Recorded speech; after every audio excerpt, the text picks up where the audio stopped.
Justin Siegel here for the Daily Energy Report with Mandy Mahoney of the Southeast Energy Efficiency Alliance. She's their vice president here at the ACEEE conference. Thanks for your talk yesterday, Mandy. Thanks for joining us today. Thank you, Justin. I enjoy being here with you. Tell us a quick snapshot of what SEIA is doing, and you talked about the challenges in the Southeast and where things are. What's the problem today? So SEIA, Southeast Energy Efficiency Alliance, is 5 years old, and we serve 12 states as well as the Virgin Islands in the Southeast. So our range is basically Virginia all the way over to Mississippi and Louisiana. The Southeast has a long way to go when it comes to energy efficiency. We are by far the highest users of electricity in the Southeast, in the U.S. We also have very low rates, and so there's not the financial incentive for the consumer to use less energy.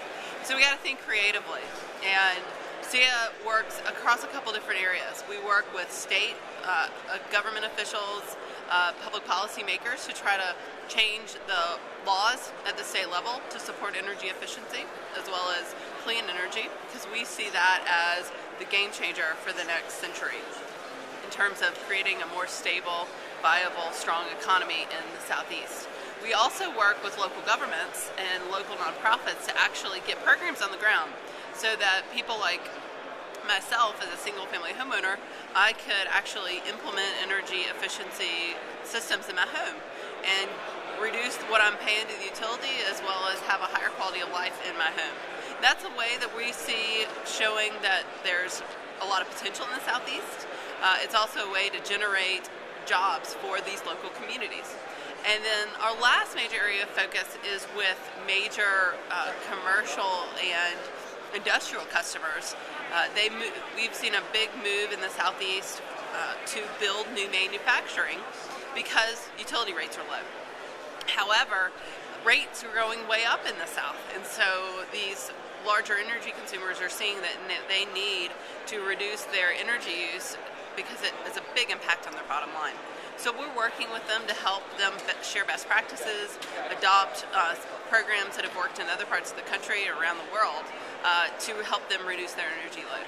And so when you look at yesterday, you talked about the challenges in the Southeast. You were on a panel with representatives from every other geography across the country who was talking about all of the increased spending on energy efficiency and the successful programs that they've had. When you look at that, do you look at that as examples of here's things that we can do better in the Southeast, or do you look at that and say here's all of the things that we're not doing? Is it opportunity, or is it challenge, or is it both? Oh, it's definitely both. We've got to look at the challenges and figure out which of them we can turn into opportunities first. There is so much in energy issues that we could bite off, but that doesn't make sense for a nonprofit. So we try to be strategic and look for where there's momentum, where there's interest, where there are resources to really create change within the system. That's why we think that creating programs at the local government scale in, say, the city of Atlanta or the city of Charlotte or the city of Charlottesville, Virginia, to implement programs for single-family homeowners to do energy efficiency upgrades in their home. It's showing that there's real change to be had. And there was interest from those governments, and there was stimulus money to infuse. So it was a complete win-win.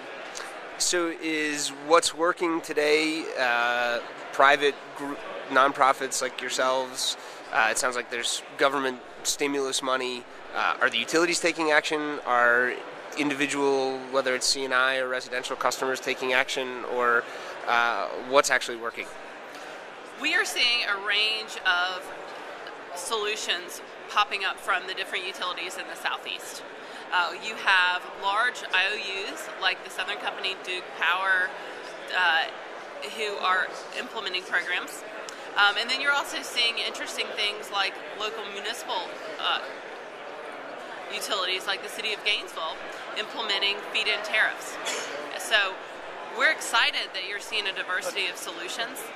We would like to see more consistent, aggressive programs across the Southeast. So that's where we see SEIA as adding real value, is helping spread the message of what is possible and how that can add benefit, quality of life, stronger economy across the whole Southeast, rather than letting it just be piecemeal. So 5 years from now, looking forward, what do you see as the picture of energy efficiency in the Southeast, and what gets it there? Is it regulation? Is it funding? Is it grassroots? So where do you see, and what do you see getting us there? There is never one answer. Silver bullets do not exist, and we need to embrace that fact. And so you will see the whole range of things you just talked about. It will have to be changes in policy and laws at the state and local level. For one dream I have is that every single state in the Southeast will have energy codes adopted and implemented at the residential and commercial scale. I also would like to see that every state in the Southeast actually has an energy efficiency target that they've adopted and are moving towards implementing. I want to see the residential sector actually talks about energy efficiency and thinks about it, and it's become part of the dialogue that we're seeing in our community. I want to see more elected officials have that as part of their platforms when they're running for office. I want to see more students excited about what their school did when they installed a solar panel on their roof, and how they think that might be what they're going to study in college and then go on to succeed in life. So I think that we've got a lot of really neat opportunities before us. We've got a lot of programs and ideas that we can steal from other parts of the country, other parts of the world. So I think the Southeast is in a good place to leapfrog and get an advance. And have the stimulus funds and other money that's come out of ARA been a catalyst to that, or has it not had much of an impact? We've seen the ARA stimulus funding be a great catalyst at both the local and state level. People need incentives to be able to say, wow, this is a priority. This is something that is going to rise above all the other things I have to do in my day-to-day work, and I'm gonna focus on that. So the dialogue has changed. We've seen a lot more buzz. We've seen people thinking and talking about it more. So the issue has advanced. It's not consistent across all areas that the money was infused. Some communities have been able to do. Some communities focus on one-off buildings that they've needed to improve the HVAC system. Some communities have been able to leverage the money and have a 100-fold investment in starting new programs, educating their employees, educating their citizens. So it's been a fun experiment to watch, and I hope that we as a community can take it for that and can see that we learned a lot about what was great, what could be better, what did not work, rather than just painting it black or white and saying, you know, that wasn't good, how dare us do it. That's just not realistic. We're all learning and evolving, and we need to create space to look back over the last 3 years to say, wow, how can we maintain this momentum, build off of it to really drive change in our communities? Thanks, Mandy.